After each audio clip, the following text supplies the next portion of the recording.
Well, thank you, Amber, for setting us up so beautifully for what we're going to cover this afternoon. And so a little bit, I think, of what we were looking at is in terms of the customer experience and our role in helping to reduce some of the pressure, the inevitable pressure that they probably are under when they're calling us to resolve their issue. And what I'd like to do is review with you the tools that we have already been exposed to and how we can use those even better to create the bond of loyalty, the customer bond of loyalty. Okay? So that's part of what it is that we'll look at here. Let's turn to page 122 and look at what does the customer really want. Maybe even without looking at that page, what does everybody think the customer really wants? What do you want as a customer when you're going into a place or you're making a phone call without reading the page? I want someone to hear me. I want someone to hear why it's important to me and to care. Okay. You want somebody to hear you. Yeah. And thank you. Yeah. And you want them to care. Mm-hmm. Yeah. You want to know that they care. Thank you. I want to walk away with satisfaction. I want my issue resolved. You want your issue resolved, Mhm. and you want to be satisfied. I want to feel very, very important while I'm there. And you want to feel really important when you're Yes. there. Okay. Thank you. That's helpful. Wally, how about you? I agree. I want the issue resolved. I want my problem solved. I want to know that it's solved, and I don't want to have to call back. Yeah. Unlike Cablevision. Unlike Cablevision. Yeah. Okay. Great. Right. Thank you. Feel free to call us back. Exactly. Oh, thank you. Oh, that's great. Yes, I'm here to disrupt your day Yeah. once again. Yeah, let me call you every day. Yeah, exactly. So let's look at what they say here. This is interesting, and this is a repeat a little bit of the tree. Do you remember what was in the roots of the tree? Respect and accountability. Respect and accountability, and that's really what we want, which is really interesting. And I love how Magic does this. They put on the table and make transparent what's actually kind of occurring for us in this dynamic. And so customers want to be shown respect and for someone to be accountable to their needs. In fact, I would have to say that I would like everyone to be accountable to my needs all the time, but I don't get that. Oh well. I only get that when I'm a paid customer, huh? So, an explanation. So be thinking about this. What do we want? We want an explanation as to why. Why did something happen? If we are dissatisfied, so they have research that shows dissatisfied customers, they want to vent, they want somebody to listen fully, they want to feel treated fairly. So just sense into this, and is this accurate for you?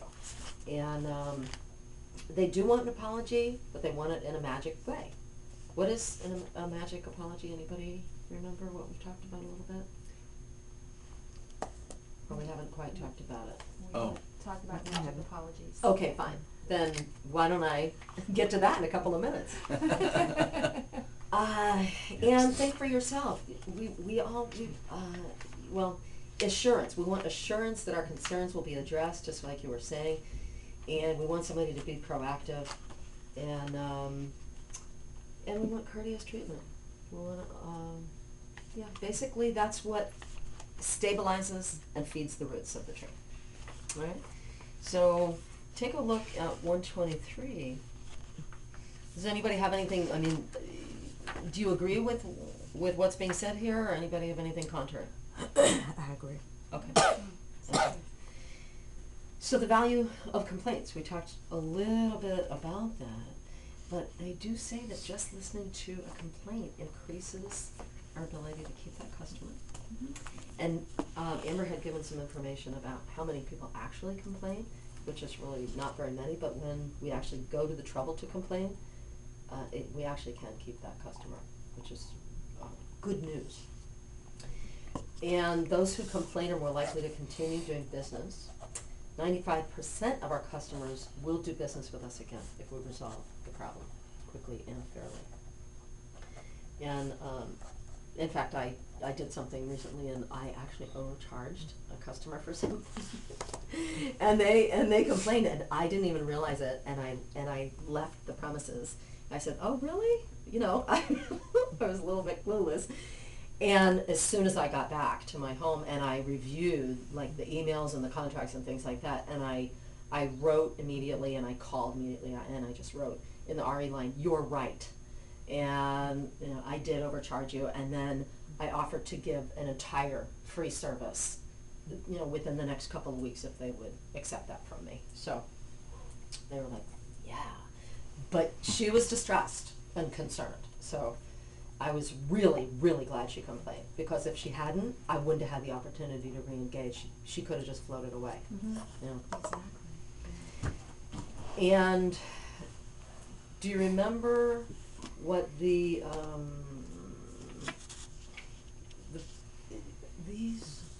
well, let's look at the first 9 points, actually. Where are they up here? They're right here. Oh, Just thank you. behind the flip chart. Okay, great. So our first 9 points, just in that first 60 seconds, when we get to greet the person, what do we have the opportunity to do there? What are we doing? You're setting the tone of the interaction. Mm-hmm. Exactly. And it's interesting, if we end up using some of these, it actually helps us to respond to complaints. If you take even a look at this and somebody's complaining, and we actually just do these things, it's not always just applicable when we're just greeting, but you can actually use this when somebody's complaining. Does that make sense when you look at these? Mm-hmm. Yeah? Okay. Great. Take a look at the 9 points here on the next one, and let's talk about handling complaints. Anybody have a challenging time dealing with complaints? Actually, you already said today. I'm not going to pretend that we didn't already say what we said. So we all talked about challenging moments that we have and what happens in the stimulus and response. And when we're over here, how do we move ourselves out of here and have a really good response? Could anybody use more of that information and to practice this little spot right here? See this little trip here, from here to here? Oh no, That can actually- I'm perfect. Right, exactly. Let me just say that this can be a mighty long trip. Right. It can be a long and winding road. How do you find yourself to a positive response from having a really challenging internal response to give a really skillful external response? Actually, I'm interested. How do you? I mean, you choose. It really for is. you, it's It's choice, yeah. it's discipline for Discipline, me. okay. But that's what choice can be Yes. when it goes against your inclination, which might be to hang up or go back or whatever. It's choice. Mhm. And then once you choose to go that way and you take the first step, Mhm. then it becomes easier. I agree. When are you choosing? Before you respond. Thank you. Yeah. And I would suggest possibly you even chose way before they called. Sure, yeah, good point. Because you chose who you want to be in interaction more often than not. Mhm. And then and then you exercise your discipline. You go, oh, this is one of those choice points, And so, and thank you. That's helpful. Yeah. How do you go from this to this for you? What enables you to give a skillful response when you are here? Yes. Internal. Takes patience. Yeah. So for you, it's about patience. Great. Yes. Thank you. Those are those ability to deal with people skills that we talked about this Yes. morning or yesterday. Yeah. Okay, good. How long do you think the first 9 steps ought to take? And then the first 3 to 10 seconds of a call. Well, it Or depends. this is the handling The whole 9 complaint points? call. The whole 9 points? Yep. It depends. If I'm listening and not interrupting, depends on what they're saying. Sometimes you need to express empathy more than once, seems to me. Some people need, cause they may not hear it the first time. Yes, that's a great point. That's been my experience, and sometimes they don't really hear it, and if you say it again, maybe slightly differently, they go, oh, okay, you did hear me. That's important, because remember that. So, that- I don't know, at the most, maybe 60 seconds, unless they're really going on. But yeah. Right. Yeah, they actually say 20 seconds, really, is, we can actually get through that in 20 seconds.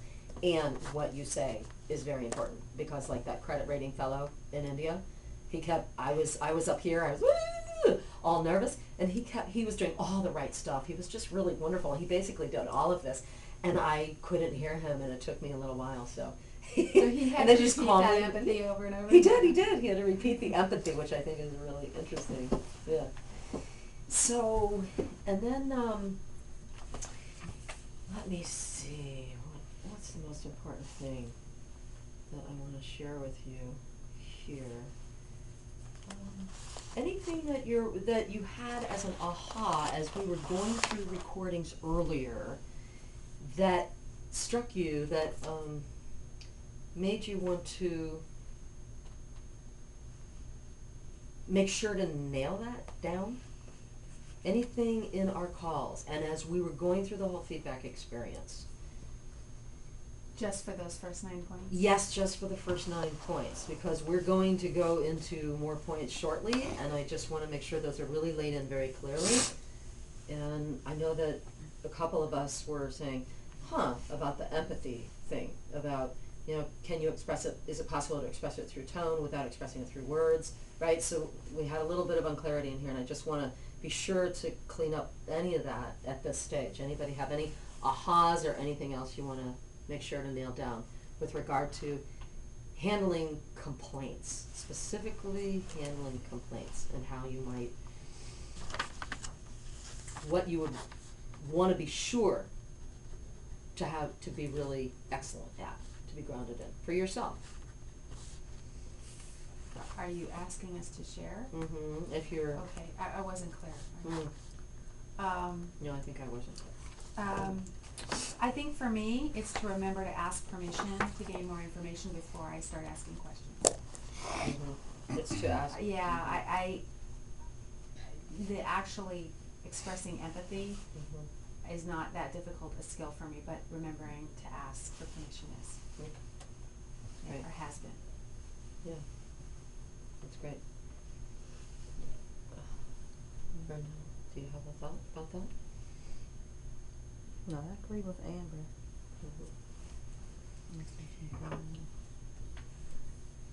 And basically, if you think about the locus of control, it's if this is the customer and this is the customer service provider, based on what Amber was talking about earlier, where do you see the power? What is the possibility, what's the power, what's the control that, that the customer service provider has? What is their main locus of control here that they can exercise with these first 9 points when they receive a complaint?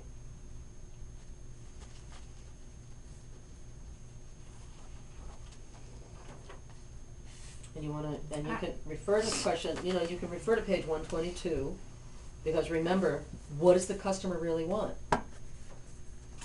I'm not sure what you're asking. What do you mean, what is their main locus of control? What is the, what's within their, what is, well, I guess, yeah, when a complaint comes in, remember, it's coming from the customer to the customer service provider. What is within the control of the customer service provider to do at that moment? Their response. Yeah, pretty much we've gone over this 100 times, so So I'm not, that's yeah, why I'm not finding this very interesting. So you were saying within this first 9 things, so that's where I was a little. Yeah, the first 9 things, Oh, all of them. Well, really, number I mean, if we're 4 looking is at where page, they're, go ahead, complaining, they're complaining and I'm listening and not interrupting. And Exactly. from there on is my response, Yeah. right? Yeah, what I'm trying to, I'm But this isn't, Trying to it's get in the book, some it's in the real- book somewhere, is what you're saying, right? The locus of control. well, it It's is, in here, right? and Yeah. I think you covered it because essentially it's within our locus of control to increase or decrease the amount of pressure Right. on the customer And that's- based on how we respond. And that's I mean, the that's, section just before, and, yeah. well, yeah, but somehow they're just, re-emphasizing it. It was kind of the only point that they made here, so I'm looking for something more interesting to say. And so we're really, this is kind of a review page in a way, I think, because the only thing that's different is, think about the face-to-face, what's the most important thing if somebody's body language. You've gotta stand there, you can't be interrupting them, you gotta maintain your poise. And, yeah, I don't think there's any, Let's move on. that's it, yeah, exactly. I mean, I'm like really trying hard to get something good out of this, but I'm not really seeing it. I'm All right, sorry. we'll move on, that's all right, All move right. on. Yeah. Besides, I'm really interested in this apology thing. Yeah, okay, great. So let's figure out what a magic apology sounds like. So, who would be willing to read this page? I will. Thank you. Alright. An apology is appropriate when the company or an associate has in some way wronged a customer. An apology is a sincere expression of regret for having caused trouble for someone. When we apologize, we accept accountability for the issue or situation. Do you want me to continue? Yeah, that would be Okay. great. Apologies help to restore the relationship with the customer, assure the customer that you value them and their business, may involve some material restitution for a loss the customer has incurred, often lead to the customer's forgiveness and understanding. An effective, sincere apology has a positive impact on the customer's perception of the service provider. Yeah. So, was any of that surprising or interesting, or you're remembering the Sheraton story that I shared with you? Mm-hmm. And that essentially I felt that fellow put me in danger, Mm-hmm. and he was really aware of that. He was highly, highly apologetic, and gave me a very clear apology, listened to me fully, completely, and then took care of me, walked me to a new room to make sure that there was no other crack addicts in any room, Right. and then gave me ticket for a drink, appetizer, brunch the next day, and he did make sure to get me up to the concierge level. So it was like, so he pretty much did all of this. So he restored the relationship. He, number one, focused on that. Number two, he completely assured me how important I was, and that he wanted to make sure that I was going to be safe. And then restitution, right? And I will tell you that the second room he put me in was not actually satisfactory, so I ended up having to call, and then I got more restitution. But anyway, so think about that. Did you see how they say for someone who, so an effective, sincere, has a positive impact on the customer? People, if they feel like they are going to lose something, then did they say that in here? Yes. Involves some material restitution for a loss that the customer has incurred. Losing something is a really big idea, a big concept, and also the idea that if somebody just feels like they might lose something. So in the process. May I just ask, Yeah. what might you apologize for at First American? What, or the salespeople, not you personally, Mhm. but what's an example of something that where it's appropriate for the sales to apologize? Okay, so they might get a call, this would be good for the real estate department. They might get a call from someone who's really hot around the collar because their claim was denied. However, it shouldn't have been denied because, well, they were told that their warranty wasn't paid for yet. Okay. And the reason it was denied is because the customer service rep probably didn't remember that in training they learned that real estate is a bit of an exception because we will take payment for that warranty up to 6 months from the date of close. so people can actually make claims on their properties before we've received the funds. So they're hot around the collar. They've called in. They're rightfully hot around the collar Okay. because they've spent however long on hold, talked to 10 people, So the not sales gotten. gave misinformation then? Is that No, what they did? no, sales didn't. Oh, okay. So, however, that salesperson may apologize on behalf of, say, I'm glad you called. I can help you with this. I apologize on behalf of our service team So is it a because the information that you received was incorrect. You are covered. Okay. I will make So they sure. received incorrect information. Right, the denial was incorrect. And the denial automatically went out.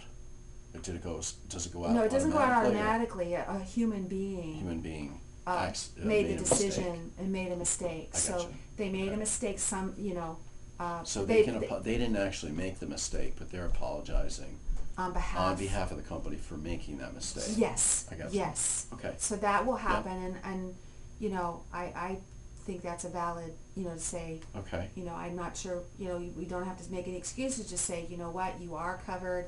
I apologize on behalf of the company and our service team. Okay. I will help you and make sure that this. I will.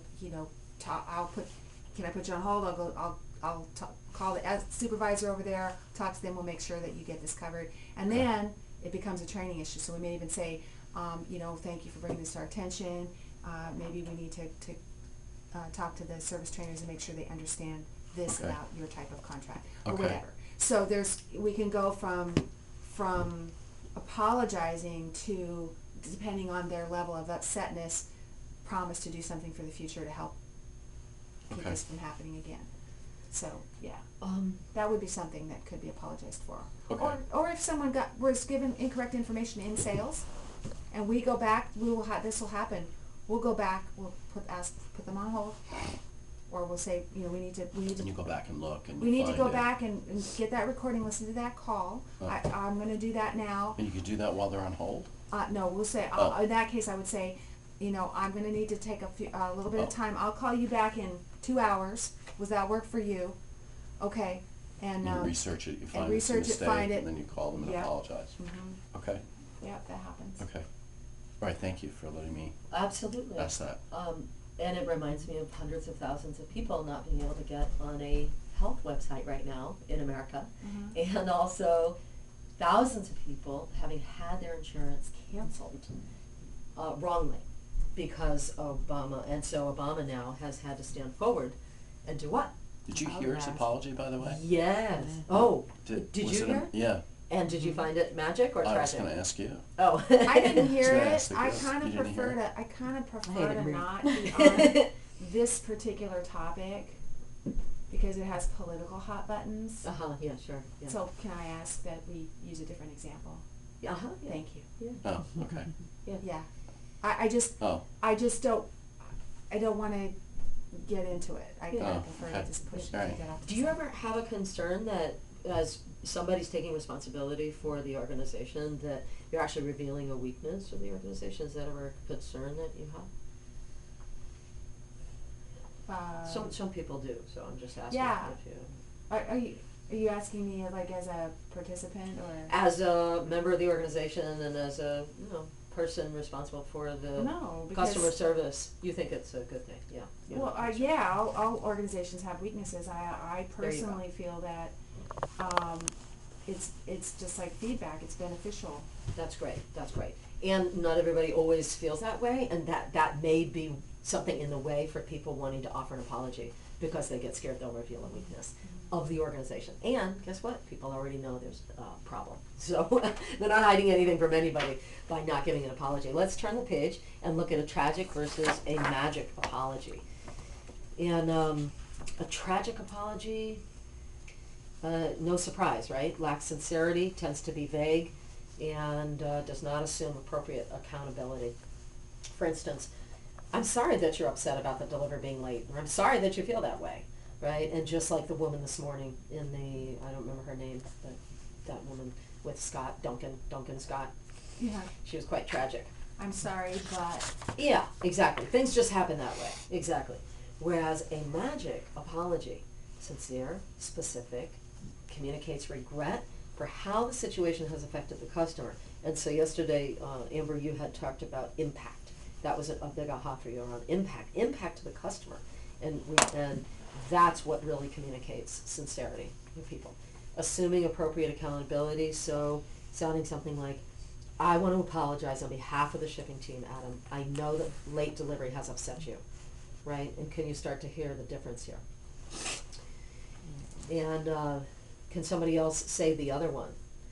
Just so that we see how that sounds as it's spoken. And please accept my sincerest apology, Adam. The shipping team realizes that they misread the date as May instead of March. We're very sorry for the mistake. Okay, great. Thank you. That's great. That wasn't my great magic voice, but I appreciate you doing that. Has anybody here ever received an apology from an organization that you liked or didn't like? Well, yeah, I had that story about my hotel experience that I brought with me that. Oh, yeah, the letter. written apology. Yeah, the written Yeah. apology. It was What was verbal that? and written. It was very specific.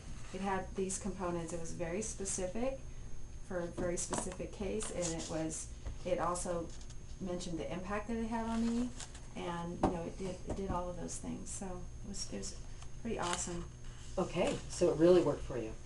Anybody have an apology that did not work for them, that seemed insincere? So I'm curious about what magic elements might have been missing from that. Well, there's no regret if they say we're sorry for the long wait. This happens. Yeah. If someone says, I mean, there's nothing they can do about it, so it's not really, it's not Yeah. their fault. There's nothing that they can be sorry for. Then it doesn't feel right. Yeah, yeah. Last week when I called that fellow about the new car and he said, yes, sir, how can I help you? And I was like, first of all, I'm not a sir. And, this whole thing. And he was, oh, I really apologize. There's a lot of construction going on here. And he went on to tell me about the construction. And I just did not want to hear about it. And I was getting on an airplane. I wasn't interested. So that apology did not work for me. It was missing all the magic elements except for the initial apology. And then he did apologize again before he got off the phone. Once again, I apologize for having called you sir, which I appreciated that. But everything in between was really just noise to me. So it didn't work for me. It was interesting. Okay, good. So if you would please turn to page 127, and I'd like you to imagine a situation that you could be in, that you get into a lot. Amber, and you mentioned one, and thank you, Wally, for your question about that. And if you could construct an apology that has the magic elements in it, so that that's something that you can pull out of your toolbox and maybe share with your colleagues, so they have a magic apology to you. So please do that now. Anybody have any questions? Do you like that? Okay, great. Thank you very much. And so delivering an apology is one thing. Delivering bad news. Are is you moving another. on without talking about this? Okay. Yeah, That's what fine. else do you want to talk about with the apology? No, that's fine. Well, I didn't know if we were going to actually get examples of the apology. Yeah, I would just love to hear it.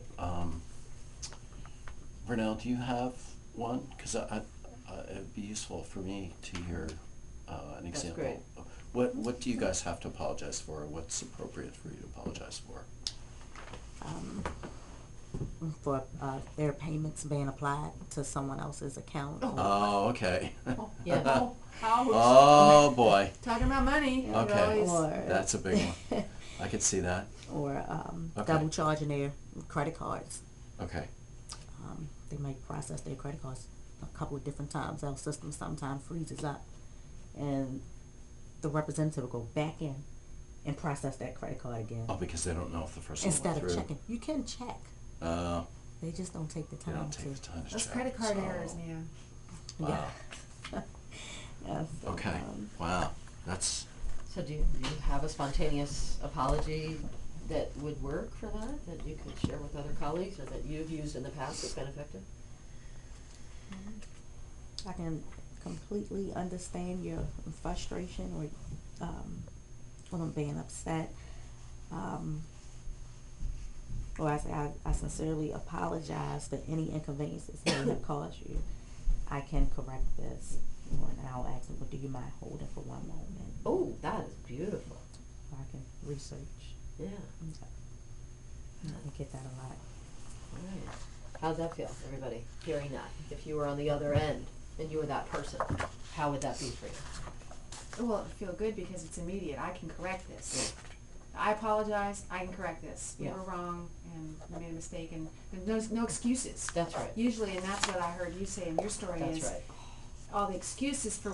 I mean, I was so bored. well, it comes from his embarrassment at having called you sir. He's trying to explain why, because he's embarrassed. The same thing, a company representative can feel embarrassed or whatever, or that the company has done this, and then start making excuses. But it's so clean to just say, "I'm sorry, I'll fix it." It's clean. Right. And I keep them right there on the line. I correct it. I refund them their money back. Yeah. And All let them done. know they have 24 hours, they'll be back in their account. I take care of it. One call, one and Yeah, done.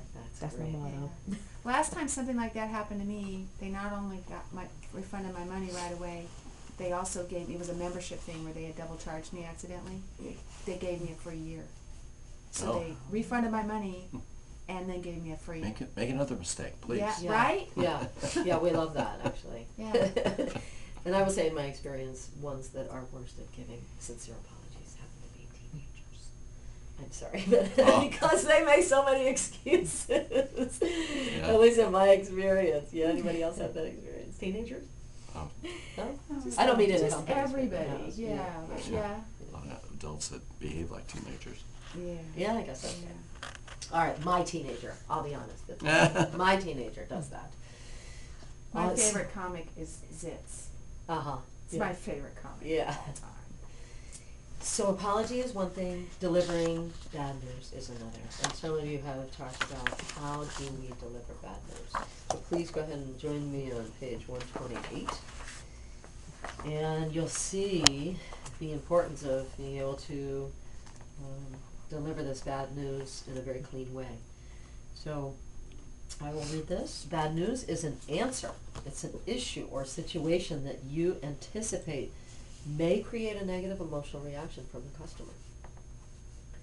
Does that seem like a good description for people? Yes. Accurate? Mhm. Okay. So, yeah, what is the hardest or most challenging part for you in situations where you have to deliver bad news? Usually it's because you understand, you really do understand and you want to help them, but you can't. Or you, for some reason, there's nothing you can do about it. So it is something outside your control. Yeah. So that's the hardest thing for you, right, Yeah. because because you really want to help. you really want to help. And so and then on top of wanting to help and feeling helpless, you're anticipating they're going to get upset. Right. So it's a double whammy. And then how would that make you feel if they get upset? Well, yeah, exactly. Right. And then it goes around and around, the locus of control. You Okay. start shooting arrows at each other. That's right, exactly. Great. So this is where empathy can be a very, very helpful tool. And here in the Magic Approach, we have a process that they call the Bad News Burger. And Give you some space here. yes, we don't want to be on top of you. So up here, it would be, this is where we might get the expression of empathy. It's like you do empathy, actually, you offer it on both sides. So, so once again, this is where the tool. So this is the top of the bun. It actually looks like a top of bun, which I'm very pleased about. And then Needle seeds. this is, yeah, Joking, so imagine joking. this is all brown and freckly and whatever. And so, Veggie burger. empathy might sound like, so if you've got to deliver, could anybody have an example of some kind of bad news that you, The bad news I'm gonna have to deliver to that lady when I return. yes, which I can't help is, her. which is, Well, what is that bad news? Top one. Oh, about one- her bill, the Right, big the bill, giant bill, 200 The and one- something thousand. $200,000 bill. Yes. Wow. God, I'm so out of klutz today. Thank you. I apologize. We got that on tape. Now it's on the phone. And so you're going to have to say to her, what is let's talk about, because here's the deal, you're not gonna be able to avoid giving the bad news. Right, this is. The I question have to is, give it to how you. do you frame it in such a way that you're offering empathy in the beginning and in the end, and then ultimately down here, you're going to end up redirecting the energy, the interaction, so that she has somewhere to go, that the action goes somewhere. But empathy before, empathy after. We can do that, but let's get a piece here. What is it that you have to say? That we exhausted everything now. Is that true? Is it we or is it I? I have exhausted Okay. Okay. All right, all so- means. Okay, you've done everything within your power, you've exhausted all avenues, Yes, I you have. know, to be able to reduce her debt load. Yes. Okay.